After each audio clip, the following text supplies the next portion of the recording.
A city adopts a form-based code for its downtown district. What is the primary regulatory shift compared to conventional Euclidean zoning? A. Emphasis on land use separation. B. A regulation focused primarily on building form and public realm. C. Elimination of development standards. D. Replacement of comprehensive planning. Answer, B. Form-based codes regulate physical form, such as building placement, height, frontage type, and streetscape design, rather than strictly separating land uses. Unlike Euclidean zoning, which prioritizes use segregation, form-based systems emphasize predictable urban form and pedestrian-oriented design outcomes. A metropolitan region wants to reduce vehicle miles traveled, VMT. Which planning intervention is most directly aligned with that goal? A. Expanding highway lane capacity. B. Increasing minimum parking requirements. C. Encouraging transit-oriented development. D. Reducing sidewalk widths. Answer, C. Transit-oriented development, TOD, clusters mixed-use, higher-density development near transit stations, reducing reliance on private automobiles. Research shows TOD can significantly reduce VMT by improving accessibility and supporting walking and transit use. Under the rational planning model, which step logically follows goal formulation? A. Monitoring implementation. B. Identifying alternative courses of action. C. Political negotiation. D. Drafting zoning amendments. Answer, B. The rational planning model proceeds sequentially: define goals, identify alternatives, evaluate alternatives, choose preferred option, implement, and monitor. After establishing goals, planners generate feasible alternatives to compare against objectives using evaluation criteria. A city adopts inclusionary zoning requiring 15% affordable units in new residential developments. What is a common economic concern raised by developers? A. Increased infrastructure redundancy. B. Reduced environmental compliance. C. Higher parking ratios.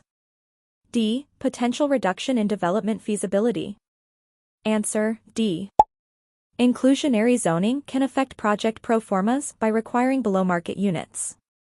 If not balanced with incentives, density bonuses, fee waivers, developers may argue that required affordability reduces profitability and could discourage new construction.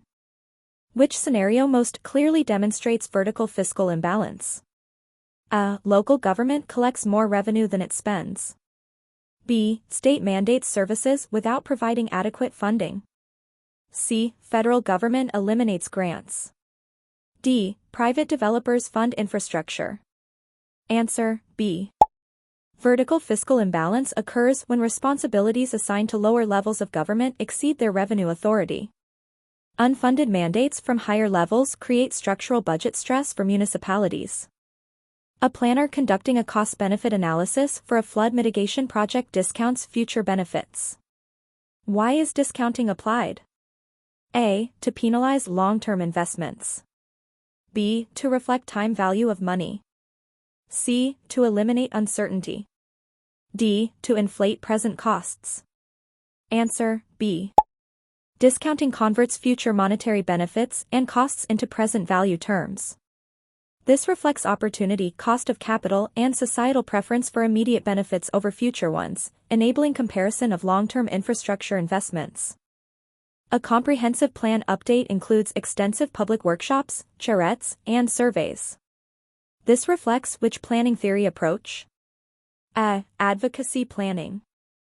B. Incrementalism. C. Communicative planning. D. Centralized technocracy. Answer, C. Communicative planning theory emphasizes stakeholder dialogue, consensus building, and participatory decision-making. The use of collaborative workshops and charrettes reflects this deliberative planning model. A brownfield redevelopment project faces environmental contamination. Which federal program most directly supports cleanup funding? A. Community Development Block Grant. B. Transportation Alternatives Program. C. Home Investment Partnership. D. EPA Brownfields Program. Answer, D.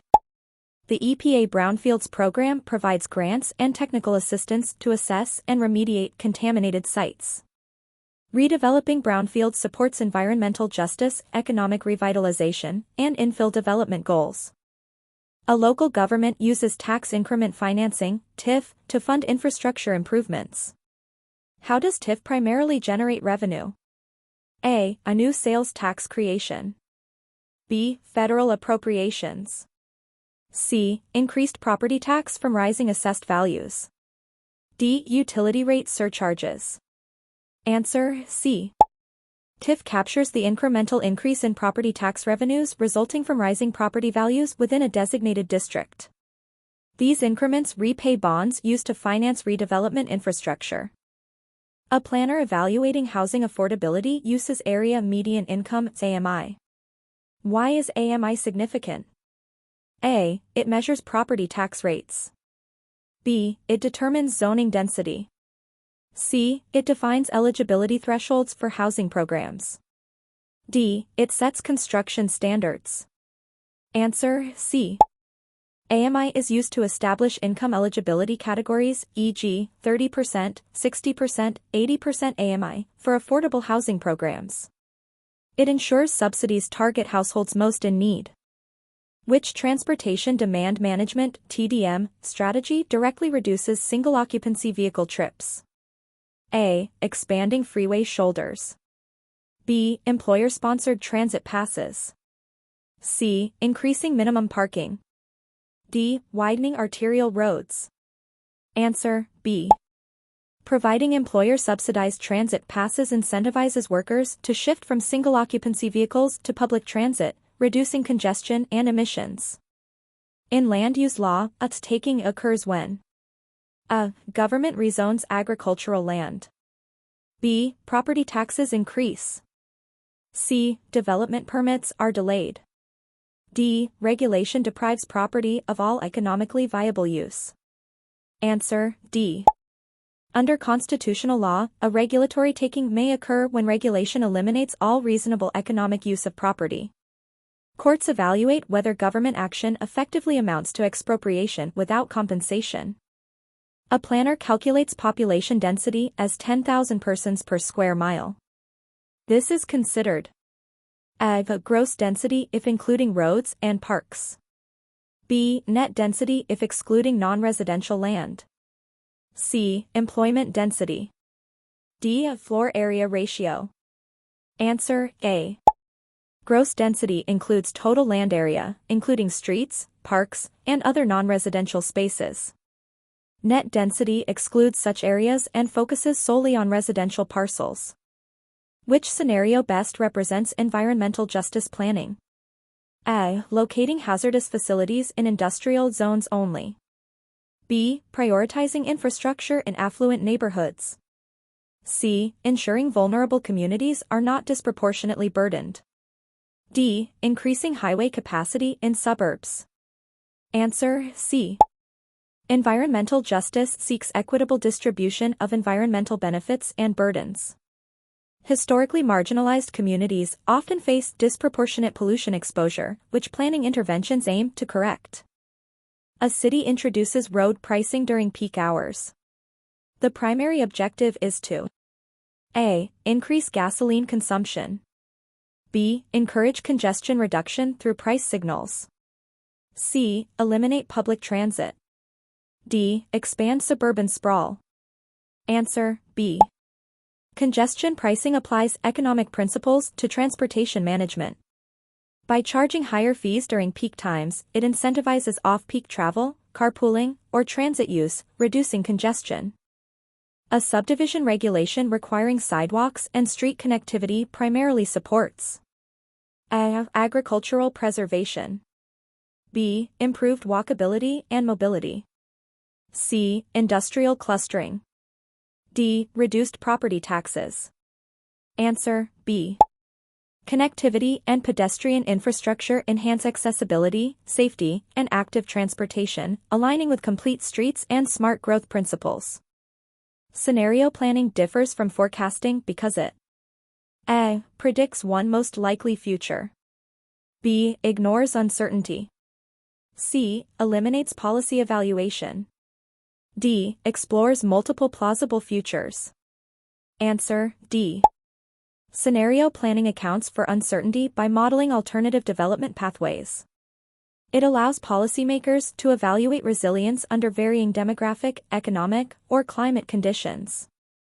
A capital improvement plan or CIP primarily serves to A. Regulate private land use.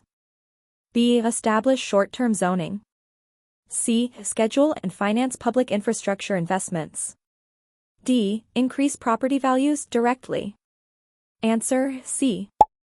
A CIP prioritizes and sequences major public infrastructure projects over a multi-year period, aligning capital spending with comprehensive plan goals and fiscal capacity. A planner conducting a housing needs assessment must first determine A. Political feasibility. B. Existing housing stock and demographic trends. C. Zoning litigation history. D. Developer preferences. Answer, B. A housing needs assessment begins with data analysis, population growth, household composition, vacancy rates, and income distribution to quantify demand before policy recommendations. Urban growth boundaries are primarily used to A. Encourage unlimited expansion. B. Reduce downtown density. C. Limit sprawl and protect rural land. D. Increase highway construction. Answer, C. Urban growth boundaries restrict outward expansion, preserving farmland and open space while encouraging infill development within designated limits. A transfer of development rights, TDR, program separates A. Ownership from taxation. B. Development potential from land ownership. C. Zoning from infrastructure. D. Density from height. Answer, B. TDR programs allow landowners in preservation areas to sell development rights to receiving areas, protecting sensitive land while directing growth elsewhere. Which fiscal tool directly links development impact to infrastructure cost recovery? A. Property tax abatement. B. Sales tax rebate. C. Impact fees. D. Enterprise zones. Answer, C. Impact fees charge developers to offset infrastructure costs generated by new growth, ensuring growth pays for growth. In transportation planning, level of service, LOS, primarily measures A. Equity outcomes. B. Pedestrian comfort only. C. Vehicle delay and roadway performance. D. Land value. Answer, C. LOS evaluates traffic flow conditions, typically from A. Free flow, to F. Congested. Critics argue it overemphasizes vehicles at the expense of multimodal planning. A planner applying the precautionary principle would A. Approve development despite environmental risk. B. Delay action until full scientific certainty. C. Ignore long-term climate impacts. D. Take preventive action despite incomplete evidence. Answer, D. The precautionary principle supports proactive measures when potential environmental harm exists, even if scientific certainty is incomplete. Cluster zoning primarily aims to A. Reduce density entirely. B. Concentrate development to preserve open space. C. Increase highway access. D. Eliminate environmental review. Answer, B. Cluster zoning allows the same overall density but groups development on smaller portions of land, preserving shared open space and environmental features. A metropolitan planning organization (MPO) is required for urbanized areas exceeding A. 10,000 population. B. 25,000 population. C. 50,000 population. D. 100,000 population. Answer, C. Federal law requires MPO designation for urbanized areas with populations over 50,000 to coordinate regional transportation planning and funding. Equity mapping in GIS is primarily used to A. Increase parcel taxation. B. Visualize disparities across geographic areas. C. Replace census data. D. Automate zoning enforcement. Answer, B. Equity mapping overlays demographic, socioeconomic, and environmental data to identify underserved communities and inform equitable investment decisions. A performance-based zoning system differs because it A. Prohibits mixed use. B. Focuses strictly on land use categories. C. Measures impacts such as noise or traffic rather than use type. D. Eliminates public hearings. Answer C. Performance zoning regulates measurable impacts, e.g., emissions, traffic generation, rather than categorizing by use, allowing greater flexibility. Smart growth principles emphasize A. Low-density expansion. B. Automobile dependency. C. Single-use zoning exclusively. D. Compact, mixed-use development. Answer D. Smart growth promotes compact form, mixed uses, walkability, and transit access to reduce sprawl and environmental impact. Ethical planning practice under the AICP Code requires planners to A. Prioritize personal political interests. B. Withhold information from the public.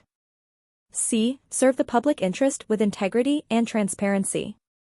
D. Favor private clients over communities. Answer C.